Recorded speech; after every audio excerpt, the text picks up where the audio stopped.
This is Real Estate Rookie episode 357.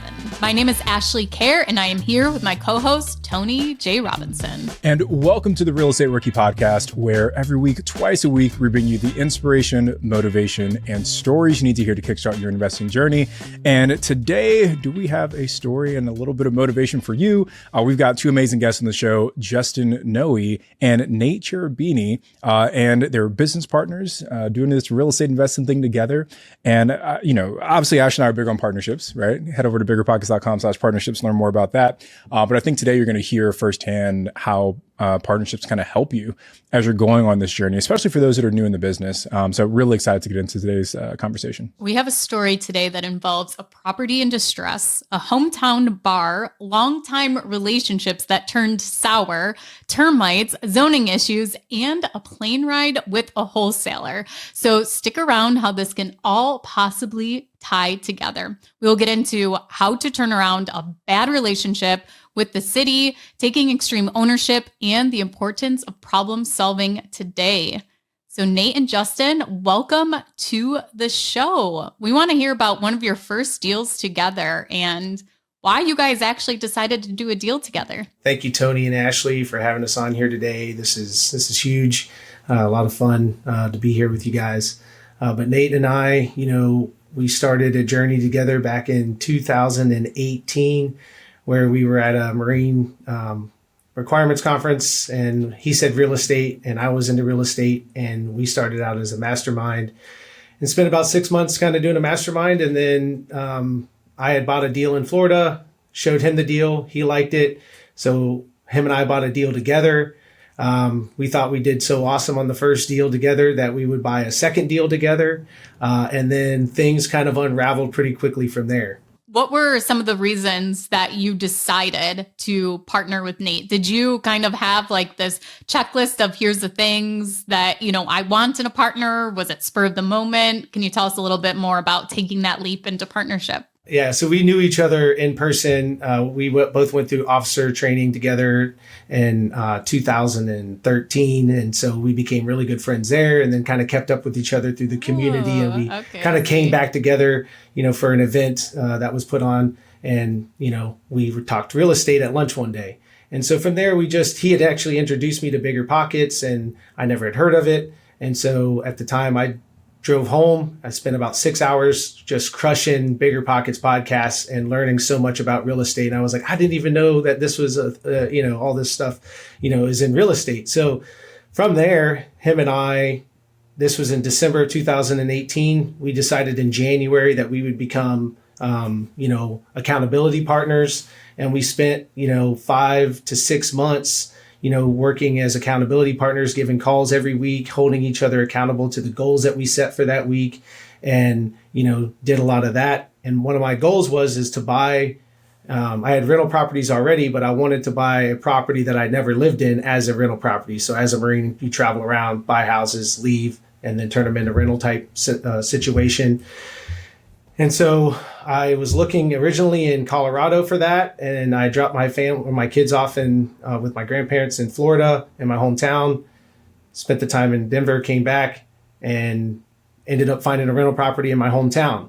And it met the 1% rule. It was a pretty good deal. And I showed Nate the numbers. It got him interested. And then that's where we decided that we would partner on something. And it took about 3 months for us looking together to find our first deal. Nate, I see you smirking. Is your story completely different as to why you decided to work with Justin? I didn't like the first deal. I thought he was biased towards his hometown. So I tried to disqualify it and use some intel and analysis on the market there. And I realized that the place just really worked. And getting into why did we partner? Over like the 5 months of holding each other accountable, I realized we had shared values and vision. We looked at money the same way. We looked at helping people the same way in our careers. So I feel like it was a good match. At first, I felt like we were too similar, and you're supposed to find a partner that's opposite to you. And over the last few years, I realized that we're very different. We have shared values, shared goals, and that's important. I think that's the underpinning important in a partnership. But we do have very different characteristics that complement each other. So I think it's a good fit. I just want to comment on that because that I think is the ideal partnership where you have the same values, you have the same vision, but you have complementary skill sets. Like if you can line all those pieces, that is a partnership that's going to take you guys to the moon, right? Because you guys are working towards the same goal.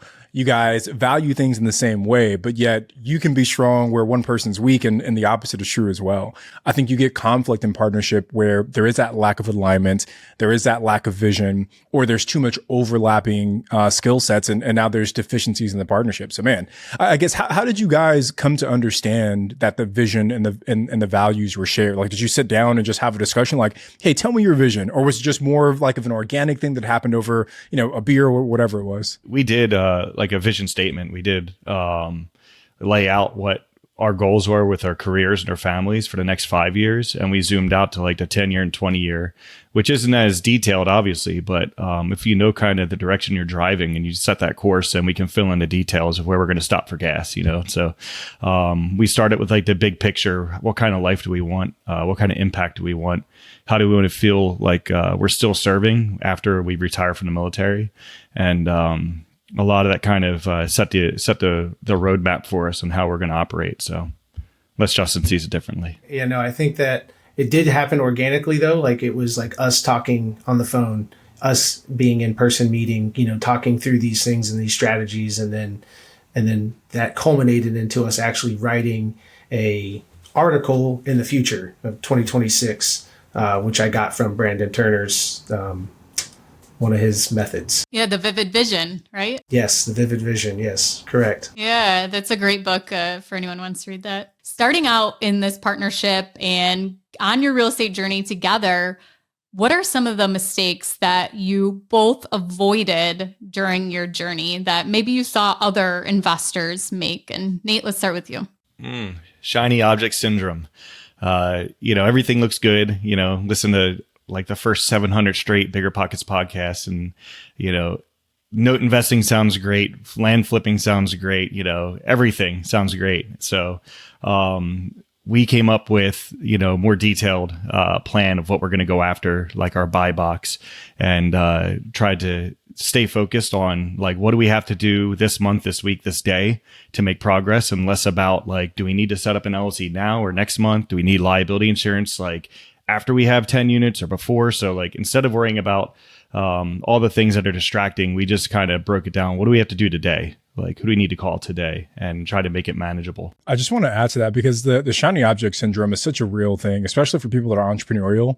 Like, I feel like Ash and I are probably even more prone to shiny object because we talk to, 2 to 3 different entrepreneurs, real estate investors every single week. And like, we just talked to someone before you guys, and I'm Googling, what was she doing? She was doing like group homes in Philadelphia for sale. So it's like every week I'm like searching for something different. But Tony already found one by the end of the episode. I already found one. I already found one for sale during the episode. So it's really a common thing that happens. But Nate, I think your point of really getting clarity on, okay, what is it that we want to do? And then what are the specific action items that we need to take this week, today, to make progress towards that is important. And the more successful that I become in my personal life and my business life, the more successful people that I know, a lot of times it's not about what they're saying yes to that makes them successful. It's about what they're saying no to, and your ability to say no to more things so you can really focus in on those 1 or 2 that are going to drive the ball forward for you. That's what makes a big difference. But there's this misconception with new investors where they hear, real estate investors have 8 different income streams. And like, I got to go chase 8 different things if I really want to be successful. But that's only after you've achieved a certain level of success. You've built that foundation. Right. You build that foundation first. Elon Musk can be the CEO of like 8 different companies because he started with one that he sold to PayPal for like a bunch of money. And then he went and did all these crazy things. So we've got to really focus in on what are those 1 or 2 things I really want to be great at. Justin, what about for you, man? What were some of those mistakes you felt that you guys were able to avoid by seeing what other folks have done wrong? So one of the things I believed in, and this is my first deal I got into with no money down as a VA loan that I bought as, an eventual rental property when we were PCS'd. was gain knowledge, right? Gain some knowledge about real estate. And then, you can do some analysis, whatever, whatever you need to do. But the most important step in all of that, in my opinion, was action. And so that's kind of where I've always gone is, hey, we can learn as much as we can and, analyze a deal until you think everything's 100%, but you got to take action. And so I think that's where Nate and I are a little bit different. He likes to analyze things. I like to take action. And so we have a good balance there where I have to, whenever I'm bringing something to the table, I have to know my numbers. I have to know some analysis, and then Nate will then murder board me. And then, I'm pushing him to try to take some action on it. But he's always kind of like, hey, let's make sure we're doing the right step here. Justin is aggressive. He gets after it. He sees an opportunity and he's like a bull in a china shop. We're going to make this happen. I am not nearly as aggressive. That is my downfall. So I'm glad to be partnered with him because I would just be on the sidelines. So he brings something to me and, we're both Marines. We're supposed to be, have a bias for action. It's like one of the things that we're known for. And he gets after it. I can't justify trying to bring him down. So I get on board and I'm like, all right, let's think about how this can work. Let's solve this problem. Let's figure it out. And we get into it and we brainstorm. And sometimes we talk ourselves out of it. And other times we solve the problem and figure out how to get in the deal. So I'm grateful to have him because that action motivates me to put all my analytical brain that gets, paralyzed with whatever doubt, fear and indecision. And it gets me out of that. So, and on the flip side, because Nate is there to kind of, walk me through the steps, it has prevented us from getting into things that, we shouldn't. Not to mention the spot project, but whatever. Yeah, that's it. Well, before we actually get into your deals, I do want to follow up with one more question about your partnership is, just seeing you guys complement each other and talking about what each other's skill set is. How do you guys stay aligned? Are you having alignment meetings or what do you do to kind of like build your partnership and to keep it strong? We started out where we would take trips down here to Florida at the same time and, spend time together doing, a variety of things, not just real estate stuff. We'd go out on a boat together. We go fishing or, go have a beer at a local, establishment. But then we also do a lot of calls, right? So we were talking once, twice, 3 times a week if we needed to. Now we've got ourselves on a weekly call with our team and, just making sure that things are staying updated, that we understand what our tasks are for the week and then executing towards those tasks. But we recently took a trip to the Bigger Pockets convention over in Orlando where Nate came down and we both went to that together and got a lot of mind melting and a lot of bonding time, if you will. One thing I see when we talk about mistakes is that people get focused on, step 10 when they haven't even completed step 1 yet. And Nate, you talked about that a little bit, right? Where it's like, hey, you want to have this bias for action and Justin's one that kind of pulls you along. But what I see as a reason for that is people are so focused on step 10, like, man, like you said, like, man, I don't have my LLC set up or I don't have this, when really it's just like, get the first deal.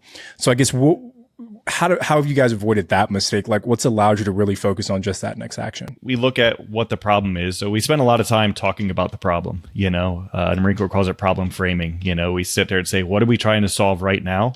And then when we fully understand what the problem is, we know what the action step is that we have to execute in order to solve the problem. Sometimes it's a complex problem that's going to take multiple weeks and interactions and outreach to other team members to get done. But we always know when we pull the thread on this, what we have to do today. Like, is there a phone call I got to make? Is there an insurance agent I got to call? Is there a tenant we have to go, serve a notice to?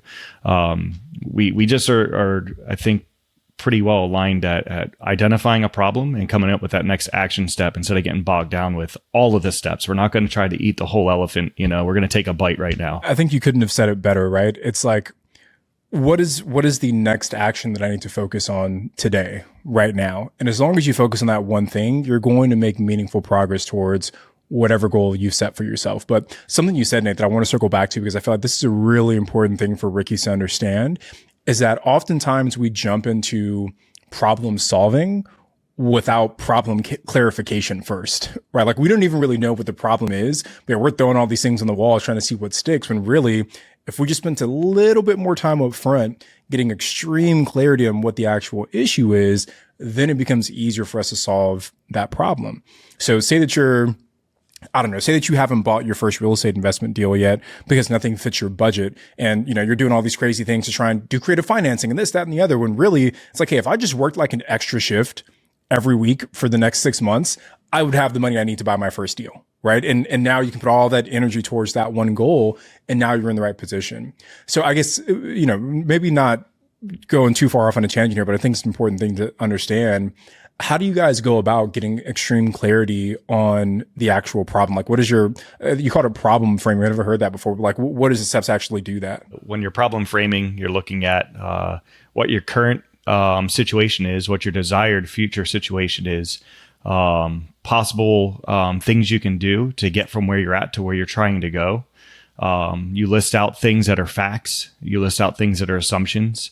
And you try to make decisions based on clarifying assumptions and bringing those into a fact where you know better what's going on to eliminate uncertainty. So it is a process, and there's videos on YouTube and all about problem framing and the steps involved. But a quick summary is that you just walk through where you're at now, where you're trying to be, and how do we get there, essentially. Kind of speaking along those lines, what is the long-term view? Where are you trying to get?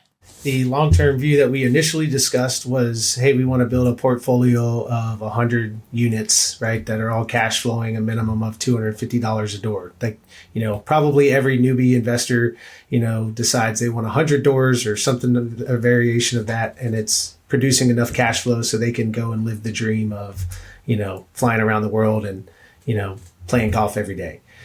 Then reality sets in, and you look at everything, and we are now still on a path to continue collecting doors, but obviously the markets have changed a little bit. Things are a little bit tougher. Cash flows getting reduced because of interest rates and stuff of that nature, and so we're pivoting.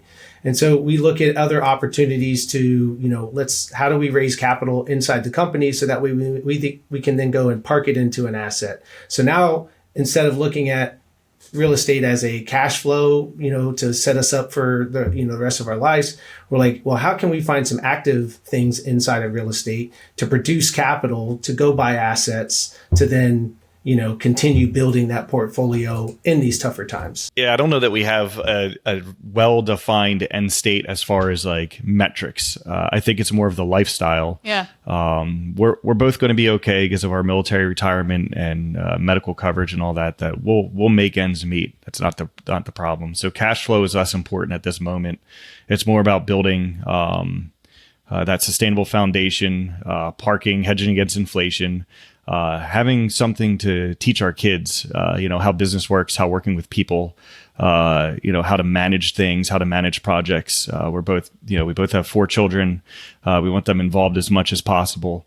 We want to be able to give and show that, we make this money so we can help others that are in need. And I think that's like, it's more of the lifestyle of that vision, of comfort, reduce stress, or we're going to stress, but it's going to be about the things we want to be stressed about, not about feeding our family or anything like that. So we're picking our problems. They're going to be big problems and, sometimes pretty hairy problems to deal with, but we're looking to have like a certain lifestyle that affords us flexibility, spend time with family and friends and stuff like that, while also continuing to push ourselves outside of our comfort zone and growing the business. I think that a lot of people, especially rookies, even myself included, at one point get caught up in that financial independence of like, I just want to not, get on my W-2. And then sometimes that kind of translate, well, you know what, now that I'm doing it, this is like managing rental properties. I don't like this. I don't like this part of it. I don't want to manage contractors, all these things.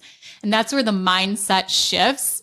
Instead of focusing on how many units and cash that you need to, have that financial freedom, it becomes, okay, how do I now build my business around my lifestyle? Like you said, Nate, and that's where like it becomes transformational, is building these systems and processes to get to that point and building your business around what you want to do and how you want your lifestyle. Absolutely. So let's jump into one of your deals. In the beginning, we had mentioned termites in a bar story. Do we want to start there? I would like to just say that, I listened to the first 700 straight Bigger Pockets episodes. I introduced Justin and, countless others to Bigger Pockets podcast. It's been a game changer for me. This was 2020 that this happened.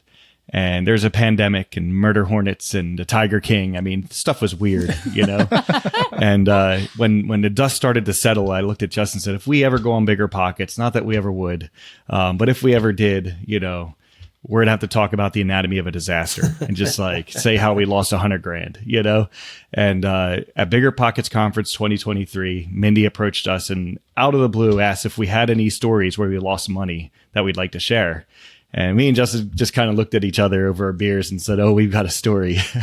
We lost a lot of money." So yeah, I'll let Justin unpack where it started, but it's a pretty crazy adventure of how we turn this into a financial education worth a master's degree. It seems like it costs that much. Yes, definitely. Oh yeah. We were on our first company trip down here to Florida to look at the asset that we were getting ready to purchase. We were going to be closing on it and, and everything else. It was two single family homes on the same piece of land in our downtown that I grew up in called Brooksville, Florida.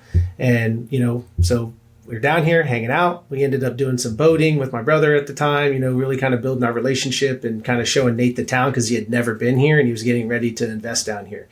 And so after, some events that day, we ended up seeing this house and a for sale sign in it. And we were like, okay, maybe we'll call on it. Maybe we won't. We go down to the local watering hole called Florida Cracker, which is like a, Floridian old Florida style, tap room and bar and all that. And we go there, we have a beer or two, and then we were like, man, we should really call that guy on that number. And so we decided we were going to call this guy and, got a little information. He showed us the house and we came back with an offer to him for $60,000. He laughs at us, like literally like laughs out loud and says, that's what we bought it for. And I said, oh, okay, well, I guess, our number sounds right. And we had our contractor that was in there working on that deal that we were purchasing a couple weeks later. And, we had told her about that and her and her husband, and they were friends of mine from growing up and all. And they, said, well, hey, let us go take a look at it for you. Since we're already working on this duplex, we can go and check that out for you. And we said, okay. So they went and looked at it and they walked it and they were like, oh, this wouldn't be too hard to, just turn into a triplex. And it'd probably cost you $20,000, $30,000 a unit. And, boom. So we were looking at it. We're like, okay, $20,000, $30,000 unit, needs a new roof. And then, so we were like, okay, we're in the $80,000, $90,000 range. And we said, well, she was a licensed realtor as well. And we asked, well, what do you think? We offered 60 and he laughed at us. And she goes, well, I actually think the price is pretty good. And I think they had it listed at like 125 or something like that.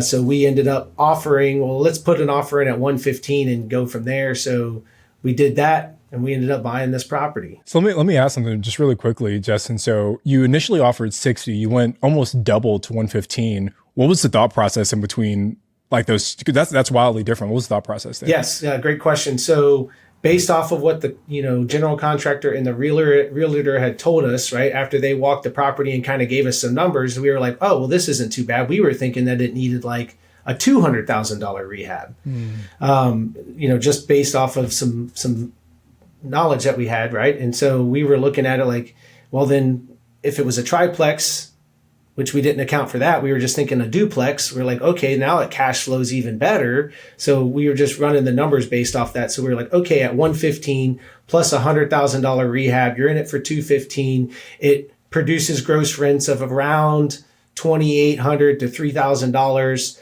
on a conservative estimate at the time. And so we were like, wow, this would be a great deal. We didn't get any second opinions or statement of work or anything. So we had a lot of faith, a lot of trust and confidence in this couple as a contractor and an agent. So they really did talk us into that price. And they actually said to offer full price. They said someone's going to snatch it up, and we offered 115, and we got a deal. Like in our mind, like, oh, we had a great deal. So we're off to the races. By the tones of your voices, it was not a great deal. Definitely not. So what happens next? Yeah, so they start work on the project. So I think we closed on it in October of 2019, they started, doing some demolition, getting all the old stuff out, found out it has termites. We have to tint the property.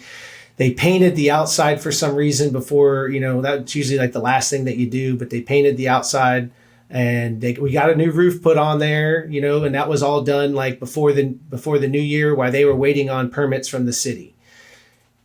I follow up with them on like a weekly basis, and then start like bi-weekly, and they're like, we're still waiting on the city. We're waiting on the city. Then it's the holidays. You know how all that goes. And so January comes. I'm like, okay, we're through the holidays. Everybody's back to work. We're ready to get after it. Like, let's go. So this is January 2020, mind you.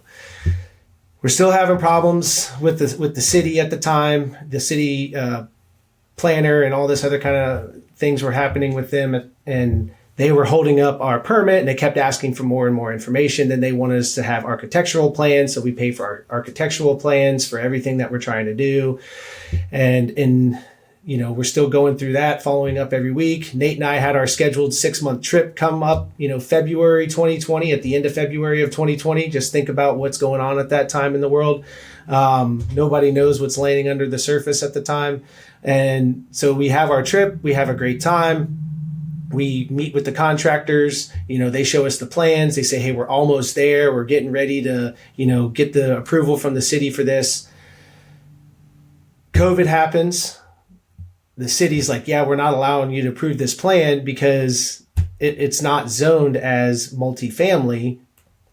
But we were like, well, it was a duplex. They're like, yes, but now it has no longer been used as a duplex for 6 months. So now it goes back to its original zoning, which is office space or single family residence. So we're like, oh man, well, what do we have to do to make this multifamily? Like, well, there is a process to do it. So we were trying to go through this process. The contractor that we were working with was trying to help, but wasn't being a big help. And if I can just get some clarity before we jump over, Nick, 'cause I just want to make sure I understand what you're saying here, Justin. So the home was a duplex, but because it had been vacant for more than 6 months, the zoning pretty much expired, and your only option was to use it as a single family home or as an office space. Correct. So it was single family office space was the original zoning. The previous owners, before the guy that we bought it from, I guess, it had sat vacant for a long time. They had it set up with a duplex upstairs and then a single family home downstairs. And then there was like a garage space, like where we were going to make the third unit. Like a dental office. So it was non-conforming duplex, and that was the issue. So they had never gone and gotten the zoning changed to duplex then? Correct. They just, back in the, I guess, 80s or whatever, they probably, small town They just went and did it, yeah. Nobody was checking that kind of stuff. Wow. Yeah, I bought a property recently that is a single family, but it's actually zoned as a duplex, but they converted it to a single family, but it's still zoned as a duplex. It was never changed at all. Throughout this process, Justin has a ravenous appetite for information. Thank God, because I assume good intent. So I'm like, contractors, they'll get to us when they get to us. And he's like, no, we need an update now. So we would get updates, and then me and him would jump on a call on like Sundays and like go over everything and like, all right, here's a problem this week. What are our options? We'd come up with some stuff, and then, the relationship started to deteriorate between Justin and the one contractor. So I started just dealing with the contractor, and Justin and I would war game, our solutions, call them up, and sometimes they would like work with us, and other times they're just like, tell us what to do. They were not really trying to help solve our problems. At one point they said, oh, we can still make it a triplex, but we have to put in firewalls that are up to code, and it's going to be about $40,000 per unit extra. And it's like, well, that's more than double that you're quoting per unit to do the job in the first place. Like, we don't have the budget for that. So we constantly look to them to help solve problems, and they just weren't on board. They did hire someone to work with the county, the city, and we found out later from the city that the relationship had soured. They didn't trust them. They found them doing unpermitted work. We got fines for it, which our contractor talked us into paying, saying we were getting ahead of the work schedule and it's worth the $280 fine. And so we just assumed good intent. They were in over their head and we're going to get through this. We did get to a point where we said, look, let's just do this like a high-end flip. We're just going to make it a single family home and we'll try to break even on it. This is the middle of 2020. This is before things are getting crazy in the buying market. There's a lot of fear sitting out to see what was going to happen. Everything was closed down. So there's a lot of uncertainty in the air. And right around when we said, let's just make it a single family home, our contractor's husband hurt his knee and said that they could no longer do any work essentially. And their team quit because they made more money from not working by, COVID relief than from working. Wow. So now Justin and I are stuck with this. It's a house that, we brought our handyman into because we were talking about coming down there with our handyman and just working under their license and trying to get it done. He's like, this is not safe. Like, we had the place tented and termite damage was repaired. But they did demo and they took everything out to the studs and then started some foundation work, but didn't finish. They started a lot of work and didn't finish. And so it was like this, it's just a shell of a house at this point. We literally spent, roughly $110,000 on demolition and supplies that we end up not, seeing any work, any value for that money that we spent. And that's when we decided we're just going to cut our losses. We're going to sell this thing. So You just sold it gutted as is? Yes. I was flying home from one of the trips and I had met a guy sitting next to me he's in real estate. And I was like, I'm in real estate, a property and a disaster, but I didn't say that. And he's a wholesaler. So I got his contact information and, later on when all this went down, I said, hey, I have a number to a kid that's a wholesaler. He's an Army kid out of Texas, but he works with this team down in Florida. So we got linked up with the team in Florida and they made us an offer of $105,000. Mind you, we bought it for $115 and sunk $110 into it. Wow. So we're at this point, we have private money that's coming due and we just want to get them whole. So if we sell it for $105, we can make them whole. And Justin and I just eat the $120,000 left that somebody had to cover. So That's what we ended up doing. We unloaded it to a wholesaler. And then we also didn't get stated in the terms. We wanted the cabinets and some paint and flooring that were all in there that we paid for. But the contract that the wholesaler signed, he didn't list that those items didn't convey. And so they had sold the house with all their stuff in it. And so we contacted the new purchaser and said, hey, there's a mistake that was made, explained the case and said, can we just come get our stuff back? And the guy responded with I'll take legal action to the fullest extent of the law. And this is my stuff. And this is how I bought it. And essentially was not willing to play ball. So I was like, okay, well, you have a good day and rest of your life. Hope I bid you well. And we moved on and there was so much to chew on when this went down. Justin actually flew out to California so we could do, we call a hot wash where you sit down and just go through what was good, what was bad, and what was awful, and tried to come up with a plan to how not to do this again. So, but we needed a month to not talk real estate before we could even do this. It's still raw. It still hurts. I mean, but kudos to you guys for going through that and not saying man, this real estate stuff is a scam. Hey guys, real estate is a lie. You guys said, hey, what do we need to learn from this so we can do it better next time? What were some of those lessons that you guys were able to kind of clearly see coming through the other side of this thing? I'll push that to Justin, but first I just like to say this project ends most people's real estate investing careers. If it wasn't for Bigger Pockets, we wouldn't have known all the success stories out there. We would have known that it is possible that to have, take your lumps. People have taken much bigger, losses in this and they've gone on to build real estate empires. So having that perspective and clarity of what's possible helped us stay focused that this is just a step in the road. It's just a lump that we took and we have to keep going or it is a failure and we're not going to accept failure. We're going to keep going. We're going to learn from it and we're going to be better. So, but yeah, Justin, what do we learn? Oh, we learned a lot. Yeah, we learned a lot. So biggest thing is needed a better ground game. Somebody there that we could absolutely trust with everything. We literally thought we had that in the contractor and realtor because of past relationships with them that we had built, personally for me. And, that wasn't enough. So we ended up bringing both of our brothers onto our team. Nate's brother, basically handled all resident relations because we had a few tenants at the time when we were going through all of this through COVID and everything. And then my brother as our ground game, because at the time I was in Colorado, Nate was in California. And so we were running a business in Florida. And so we brought him onto the team, or both of them onto our team. And that right there alleviated something where we had somebody that we completely had 100% confidence in.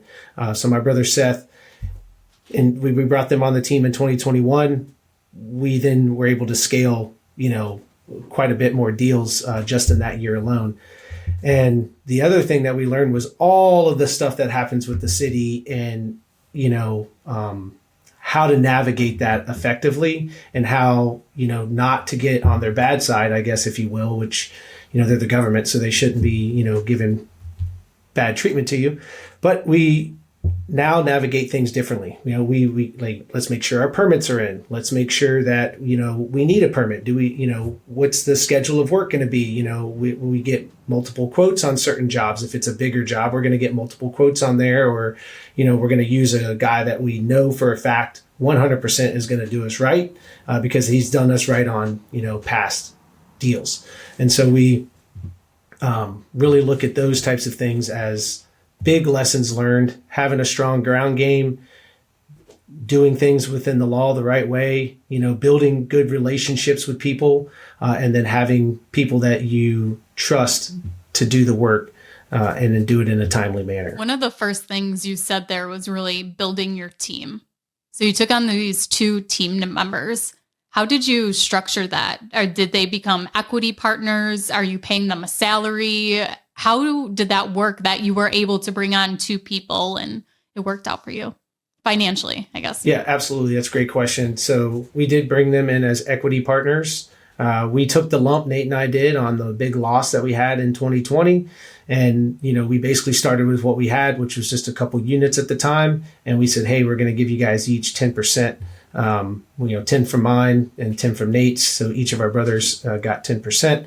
And we brought them in that way. And then as we started growing and getting more, properties under our belt, then we started to provide Nate's brother, Jeff, who was doing our resident management. He was getting paid, like a certain standard fee for each property that he was managing.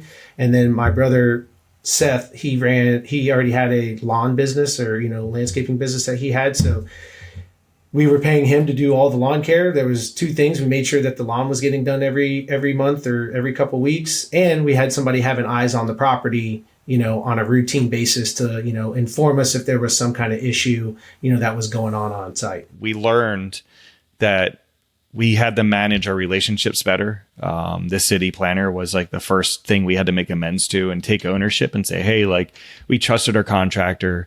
They did work that wasn't permitted. That was never our intention. We did not approve it. We want to do things above board and by the book. And so we're going to come to you and look for guidance and help so that we can do this the right way. We kind of made amends. We had to throw our contractor a little under the bus, but we took ownership. We hired them. We didn't watch them close enough. And, by doing that, it disarmed the city planner and the folks that worked up in Brooksville. And they were way more willing to work with us and give us information when we asked for it. And when we branched that mindset of explaining our intention through all of our relationships, whether it's our roofer, our painter, our tenants, we had to make, all of our insurance rates had gone up substantially after one of the hurricanes. And so we had to make like $100 a month raise in some of the rents. And we explained it in a letter to our tenants, like, we're not sitting on money bags like Scrooge McDuck here. Like we're trying to provide you with safe, affordable entry level housing. We're trying to give you a good product, but to do that, like we need to raise the rents because our costs have gone up substantially. Mm-hmm. And so we found we got a lot less pushback in all of our relationships when we explained why we can't pay as much as like a painter wanted. Like, hey, I really believe that your work is worth every bit of that $4,000, but our budget's $3,500. Can you meet us at that? Instead of just scoffing at them and making it an adversarial relationship, Justin and I are much more about being open and honest with our intentions and fostering relationships, because oftentimes it comes back and pays dividends where people, feel like it was a good interaction, and then they bring a deal to you later. Like, hey, my stepmom's selling a house. Are you interested?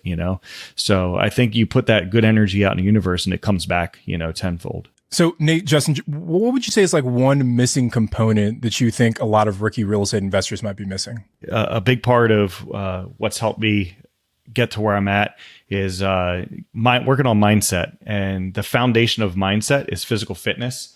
I feel like success in any endeavor begins with physical fitness, because that leads to confidence and self-esteem. And the mental fitness that gives you that positive mental, that frame that leads to the execution, because you're confident in yourself now, that you're going to take action, and whatever happens, you're going to get through it. So there's consistent daily tasks, consistently getting uncomfortable, consistently putting in workouts when you don't want to. That all leads to the right mindset, the right frame, and self-esteem that make you accountable to yourself. So I believe you have to work on your mindset, and the key to that is through fitness. Yeah, and I just have to kind of pound onto that. Being Marines, we grew up being physically fit and, having that in our daily battle rhythm. But I tell you, that big long ordeal that we had, it was a year long, stressful for 12 months, basically, of stress. That was huge. And had we not had, physical fitness in my daily routine at the time, and I've even taken that even further now, I know Nate has as well.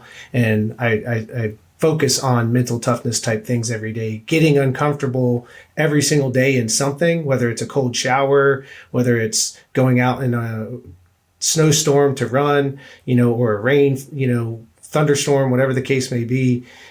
Because then when a real tough situation comes into play, whether it's in business, in your family, in life, whatever, we're going to be able to, like Nate said, handle that. So those are some great takeaways that you have explained.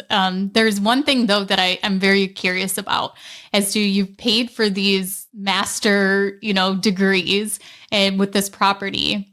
What did your wives think when you came to them and said, we have each lost $55,000? I'll start with that just because, we had to sell 2 of our other rental properties, not just to cover that, but we were already going to be offloading them, but we had plans, other plans for that money, if you will. Yeah. And so it was tough, but yeah. My wife definitely trusted me and understood. She could see the stress that it was causing me on a daily basis.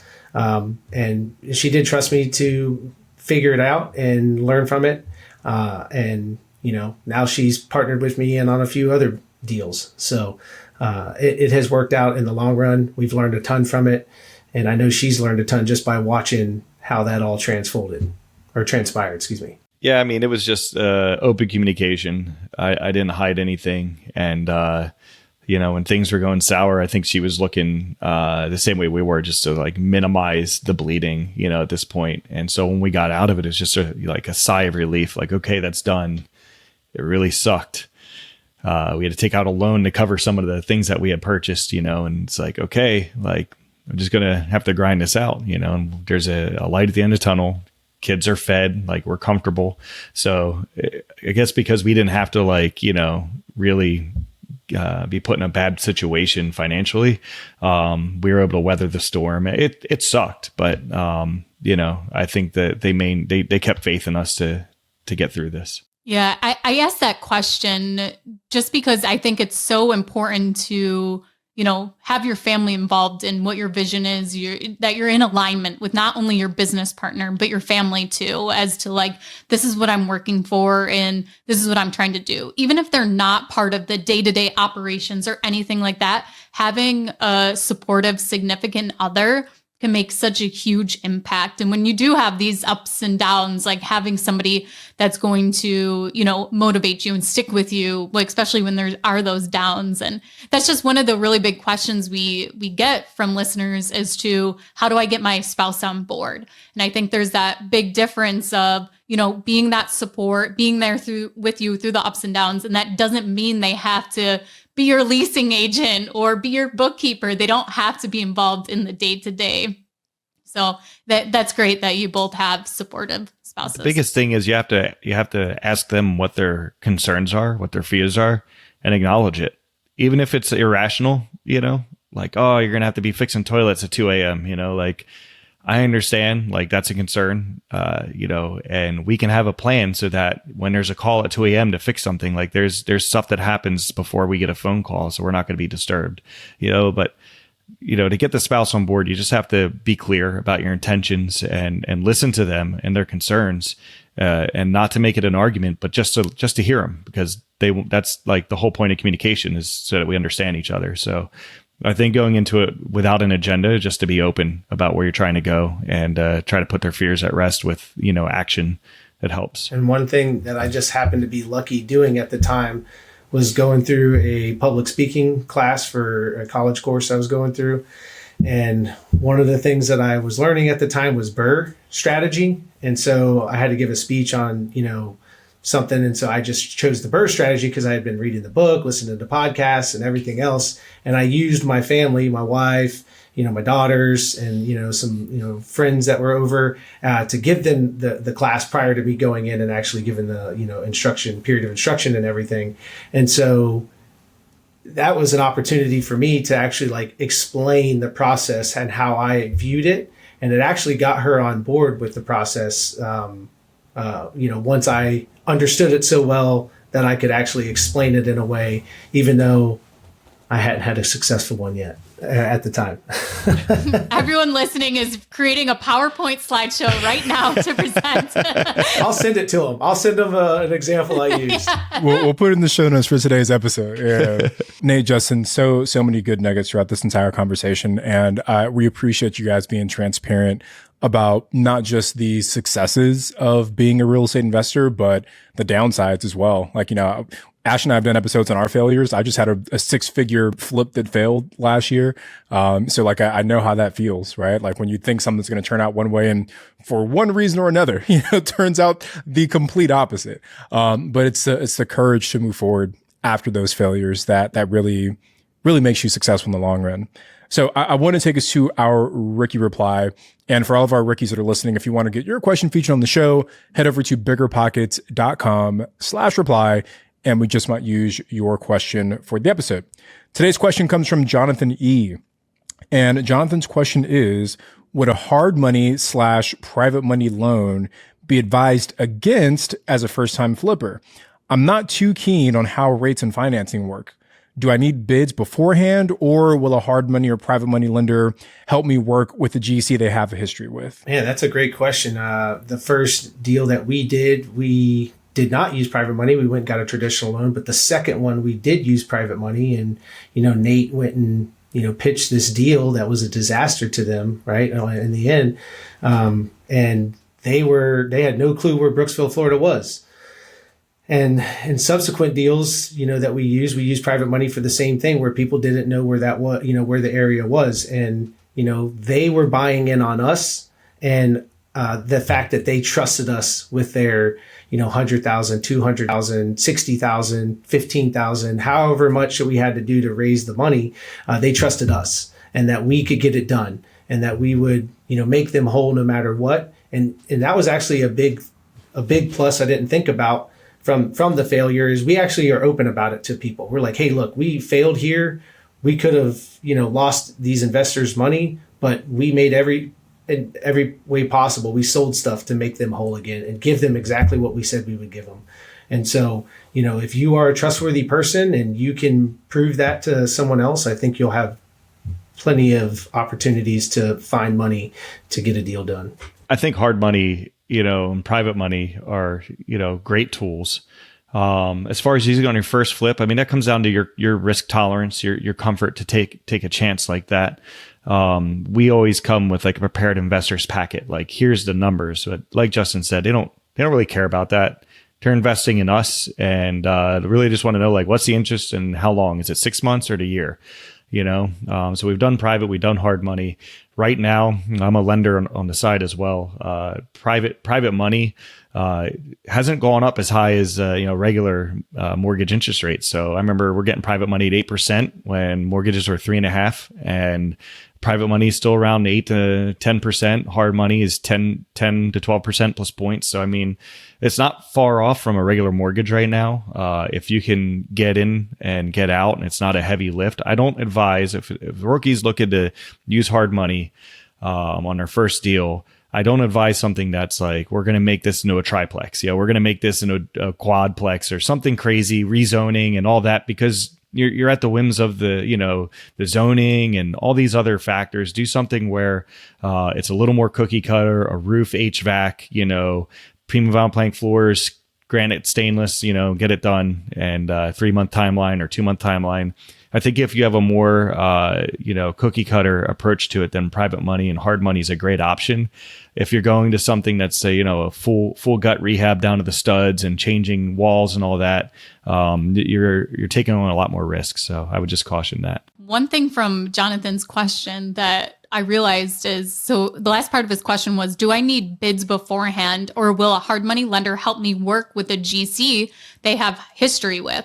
That might actually be a great way to find a general contractor, is ask a hard money lender as to what contractors have been on the deals that they've done, because most likely a hard money lender is sending out an inspector. They have record of who the contractor was, and maybe they can actually give you a recommendation as to, yes, in this market, this contractor has done a bunch of the deals that we have financed. Everything's always been great. Every inspection, payment was always on time because they got the work done, things like that too. So could be a way to find a contractor. Yeah, that's a really good point. Yeah, that's a good point. Maybe I'll have to do that today. So Justin and Nate, thank you so much for joining us on this week's episode. We appreciate you both taking the time to provide lots of value, and also thank you so much for your service too. Yeah, thank you, Ashley and Tony. We appreciated every minute of it. This was a great opportunity and a lot of fun, and you guys do a fantastic job. So thank you. Yeah, Ashley, Tony, this is great. I'm looking forward to when our buddy Tom Morse listens to this, because he listens to the Rookie podcast religiously. This coming to fruition after I said in 2020, when we were still sweating from the loss of money, that one day we're going to do the anatomy of a disaster on Bigger Pockets. Thank you for making that real. Yeah, you just have to think you paid $100,000 to come on the show. That's right. It's all cost, guys. Great investment. Thanks for having us. It's great. Well, if you want to find out more about Justin and Nate, you can go down into the show notes below the episode in the description and reach out to them and find out more information. You can also find the social media handles for Tony and I. Thank you so much for listening to this week's episode, and we will see you guys next time.